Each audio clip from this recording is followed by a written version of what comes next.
आज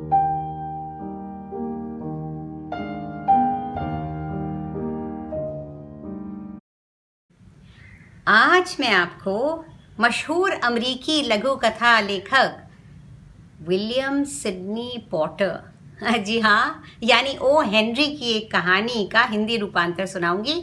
इसका हिंदी अनुवाद मैंने किया है। मूल कहानी का शीर्षक है अ रिट्रीव्ड रेफॉर्मेशन। तो आओ सुनो कहानी अप्रत्याशित वापसी। एक पुलिस वाला जेल की जूते की दुकान में घुसा जहां जिमी वैलेंटाइन जूते सिल रहा था। पुलिस वाले ने उससे कहा कि वार्डन ने उसे ऑफिस में बुलाया है। जिमी जब ऑफिस में पहुंचा तो वार्डन ने उसे एक चिट्ठी देते हुए कहा कि गवर्नर ने तुम्हारी बाकी सज़ा माफ़ कर दी है, इसलिए कल से तुम आज़ाद हो। जिमी ने यह खबर सुन के कोई खास उत्साह नहीं दिखाया।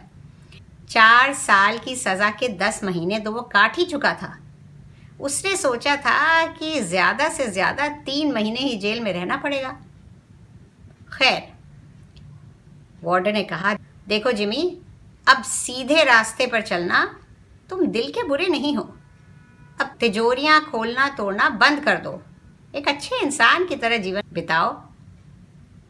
मैं और तिजोरी? जिमी ने कहा, मैंने तो आज तक एक भी तिजोरी नहीं तोड़ी। वार्डन हंसा। हाँ हाँ, तुम्हारे जैसे निर्दोष लोग ही तो जेल में फंसते हैं। अगले दिन सुबह 7:15 बजे एक सस्ता रेडीमेड सूट पहने और जेल के दिए हुए जूते पहने जिमी वैलेंटाइन वार्डन के ऑफिस में खड़ा था।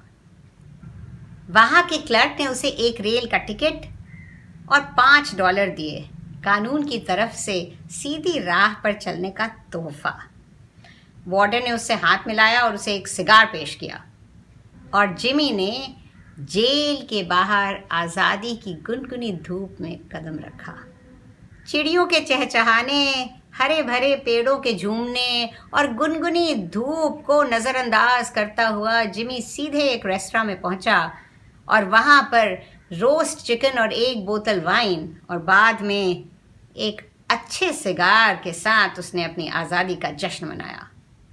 उसके बाद वो वहाँ से सीधे रेल स्टेशन गया और वहाँ एक अंधे भिखारी को चवन्नी देते हुए अपनी ट्रेन में चढ़ गया। ठीक 3 घंटे बाद वो एक छोटे से शहर में उतरा और माइक डोलन के कैफ़े में गया। माइक ने उससे हाथ मिलाया और कहा, हाँ, माफ़ करना, ज़रा वक्त ज़्यादा लग गया आपकी तुम्हें आज़ाद करने में। वो क्या है कि जिमी ने कहा, मेरी चाबी। माइक ने उसे उसकी चाबी दी और वो चाबी लेके वहीं ऊपर की मंजिल पे चढ़ के गया और पीछे के हिस्से में जाकर एक दरवाज़ा खोला।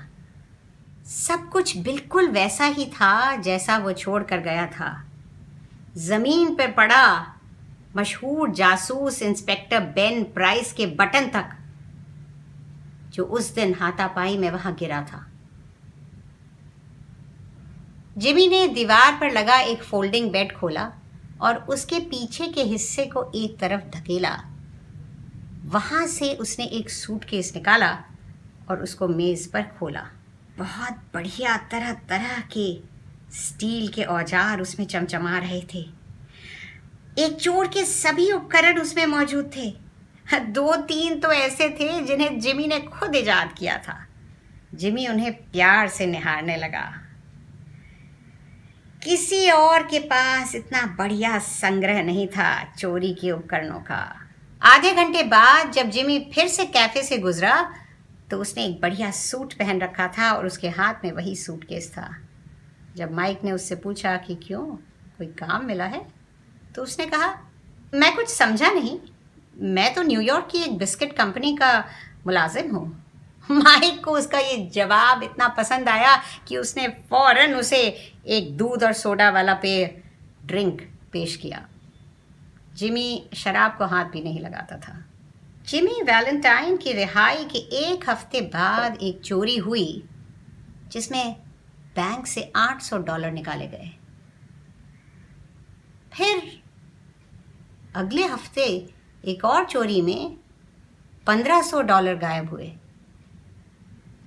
उसके बाद 3 हफ्ते बाद एक और बैंक की एक पुरानी बनावट की तिजोरी में से $5000 गायब हुए। बढ़ती हुई चोरियों पे बेन प्राइस की नज़र पड़ी। ध्यान से देखने पर उसे लगा कि इन सभी चोरियों को करने का तरीका एक ही था। टूटी हुई तिजोरियों को ध्यान से देखने के बाद बेन प्राइस ने कहा, ये शर्तिया जिमी का काम है। लगता है वो फिर वापस धंधा करने लगा है कि सफाई से नंबरदार ताले की घुंडियां घुमा कर उखाड़ी हैं, मानो गीली मिट्टी में से कोई मूली उखाड़ रहा हो। और सिर्फ एक सुराख करके तिजोरी का दरवाज़ा खोल पाना, ये तो सिर्फ जिमी वैलेंटाइन का ही काम है। ऐसा औजार सिर्फ उसी के पास है। वैलेंटाइन को तो मैं पकड़ कर ही रहूँगा और अब की बार उसे पूरी सज़ा काटनी होगी। बेन प्राइस जिमी वैलेंटाइन की आदतों से वाकिफ़ था। अकेले चोरी करना, काम करके जल्दी से भाग जाना और संभ्रांत लोगों का साथ, ये सब जिमी की ऐसी आदतें थीं जिनसे वो कानून से बचने में हमेशा सफल हो जाता था। एक दिन जिमी वैलेंटाइन अपना सूटकेस लिए हुए रेलवे लाइन से 5 मील दूर एक छोटे से शहर, जिसका नाम एल्मोर था, वहां डाक गाड़ी में बैठकर पहुंचा। अपना सूटकेस उठाए वो एक होटल की तरफ चला जा रहा था। तब तक एक युवती सड़क पार करके आई और उसके बगल से गुजरती हुई पीछे की बिल्डिंग में चली गई। उस बिल्डिंग के ऊपर लिखा था एल्मोर बैंक। लेकिन वो युवती जब उसके पास से गुजरी तो जिमी ने उसकी आंखों में आंखें डाल के देखा और वो भूल गया कि वो कौन था। उसी पल वो एक नया इंसान बन गया। युवती ने अपनी नज़रें झुका ली और उसका चेहरा लाल हो गया। उस छोटे शहर में जिमी की शक्ल, सूरत और स्टाइल वाले लोग कुछ कम ही दिखते थे। बैंक की सीढ़ियों के पास एक लड़का यूं ही टहल रहा था। जिमी ने उसे रोका और शहर के बारे में तमाम सवाल पूछने शुरू किए। कुछ देर बाद वो युवती बैंक से निकली और चलती चली गई। जिमी ने लड़के से पूछा, अरे क्या ये मिस पॉली सिम्पसन है? नहीं नहीं, ये तो मिस एनाबेल एडम्स हैं, लड़का बोला। ये बैंक इन्हीं के पिता का है। जिमी वहाँ से सीधे एक होटल में गया और रैल्फ डी स्पेंसर के नाम से एक कमरा बुक किया। उसके बाद वो वहीं क्लर्क से बातचीत करने लगा और कहने लगा, मैं कुछ काम करने के लिए जगह ढूंढ रहा हूँ और उसी सिलसिले में यहाँ आया हूँ। यहाँ जूतों का व्यापार कैसा है? जूते की दुकानें कितनी हैं यहाँ पे?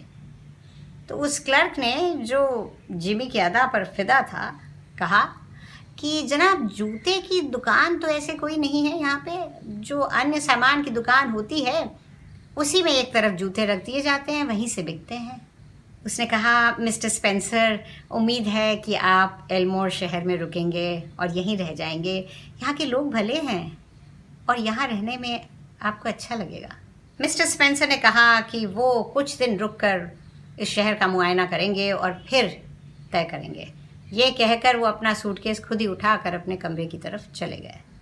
जिमी वैलेंटाइन के वजूद की राख से जन्मा रैल्फ डी स्पेंसर, वो राख जो प्यार की एक भड़कती चिंगारी से बनी थी, एल्मोर में ही रुक गया और उसने वहाँ एक जूते की दुकान खोल ली। काम चल निकला और कुछ ही दिनों में उस शहर के लोग उसे जानने लगे। मिलनसार होने के कारण उसके कई दोस्त भी बन गए और मिस एनाबेल एडम से मिलने की उसकी दिली तमन्ना भी पूरी हो गई। सिर्फ एक ही साल में वो वहाँ का एक प्रतिष्ठित व्यक्ति बन गया। उसकी दुकान बढ़िया चल निकली और 2 ही हफ्ते में एनाबेल से उसकी शादी होने वाली थी। एनाबेल के पिता मिस्टर एडम्स को वो बहुत पसंद था और उनके और एनाबेल के बहन के परिवार में जिमी ऐसे घुल मिल गया था मानो वो उन्हीं के परिवार का एक सदस्य हो। और एनाबेल जिमी को जितना प्यार करती थी उतना ही उस पर गर्व करती थी।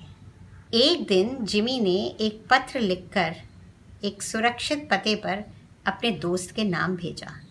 पत्र में उसने लिखा, दोस्त, बुधवार की रात 9 बजे तुम लिटिल रॉक में सलिवन के यहाँ पहुँच जाना।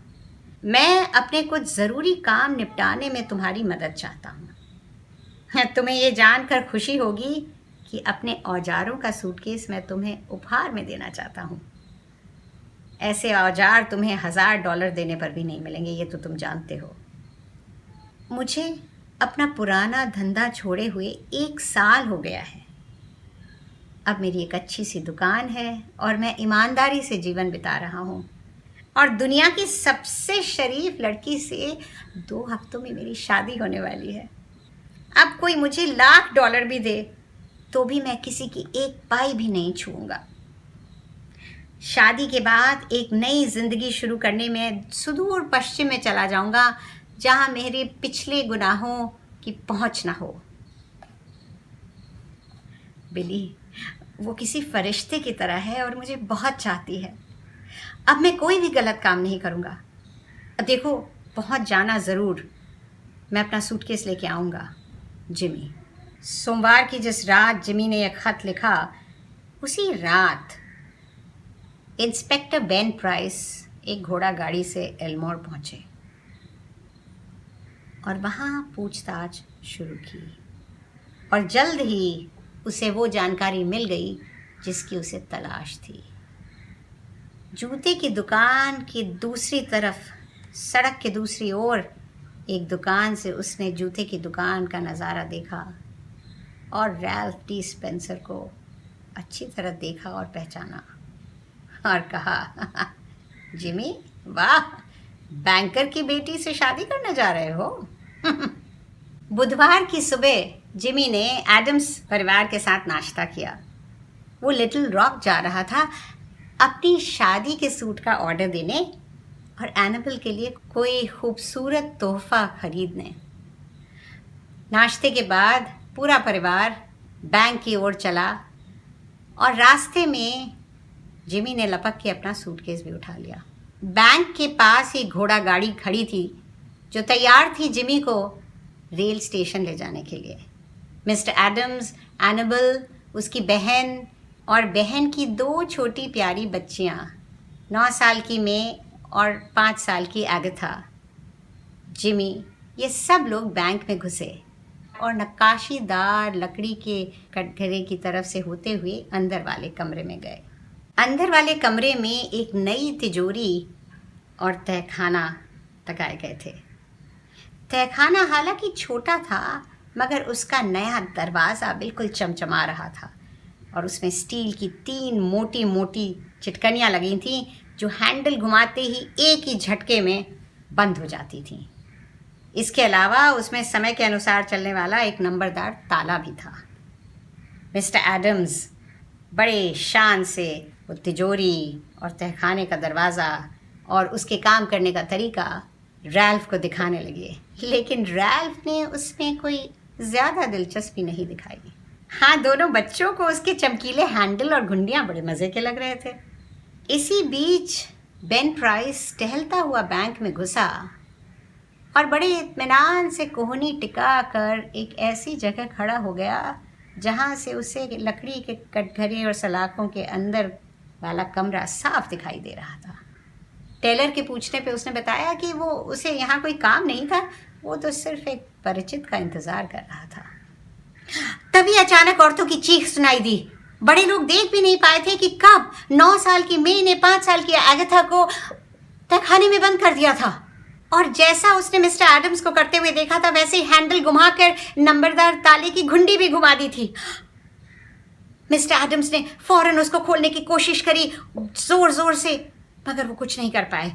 उन्होंने कहा, इसको खोलना नामुमकिन है, अभी तक तो इसके दरवाजे के नंबर और समय भी सेट नहीं हुआ था। एगाथा की माँ की चीख निकल गई। सब लोग शांत रहें, मिस्टर एडम्स ने कहा और एगाथा को आवाज़ दी। तहखाने के अंदर से एक आतंकित बच्चे की जोर जोर से चीखने की आवाज़ आई। अरे मेरी गुड़िया दर्द से मर जाएगी, वो डर से मर जाएगी। कोई कुछ करो, अरे आप में से कोई कुछ नहीं कर सकता क्या? तोड़ डालो, दरवाजा खोलो।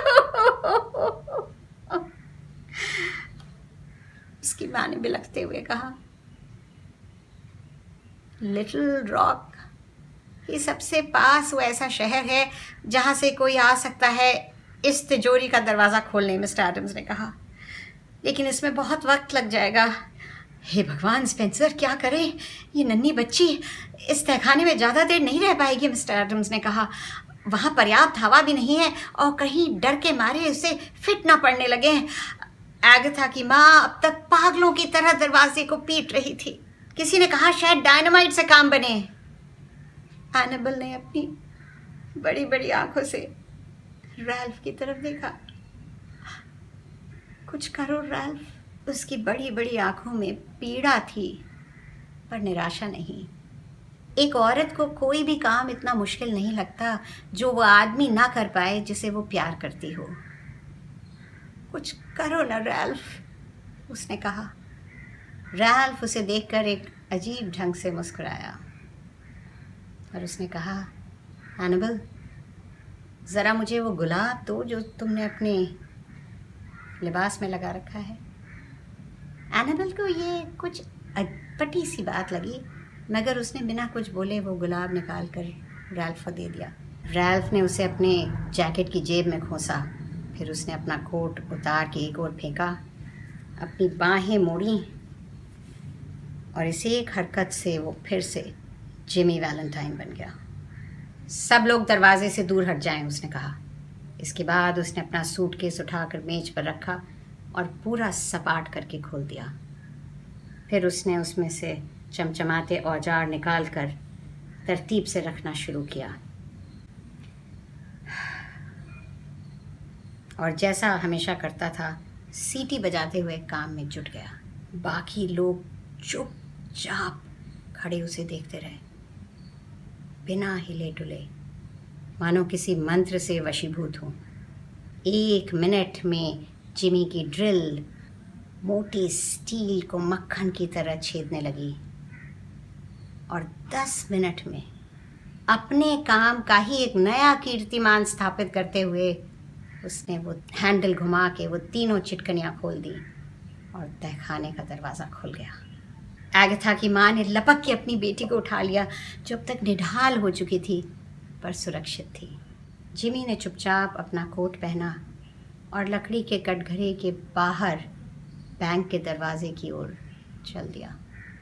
पीछे से एक पहचानी आवाज़ बहुत दूर से जैसे आई, रैल्फ, मगर वो न रुका न मुड़ा और दरवाजे की तरफ चलता चला गया। दरवाजे पर उसके सामने एक लंबा चौड़ा आदमी खड़ा था। जिमी ने कहा, हेलो बेन, आखिर तुम पहुंच ही गए। चलो चलें, अब कोई फ़र्क नहीं पड़ता। और तब बेन प्राइस ने एक अजीबो गरीब हरकत की। उसने कहा, आपको शायद कोई गलत फहमी हुई है मिस्टर स्पेंसर, मैं तो आपको पहचानता तक नहीं। बाहर जाइए, आपकी घोड़ा गाड़ी आपका इंतज़ार कर रही है। और ये कहकर बेन प्राइस मुड़ा और इत्मीनान से वहाँ से चला गया। उम्मीद है आपको कहानी पसंद आई होगी। ओ हेनरी की एक और विडंबनापूर्ण कहानी थी ये, और एक ऐसे मोड़ पर आके ख़त्म होती है जहाँ आप अचंभित तो होते ही हैं। हो सकता है आपके जहन में भी वो ख्याल आया हो जो मुझे आया कि इस वक्त जिमी के दिमाग में क्या गुजर रहा होगा। क्या लगता है आपको?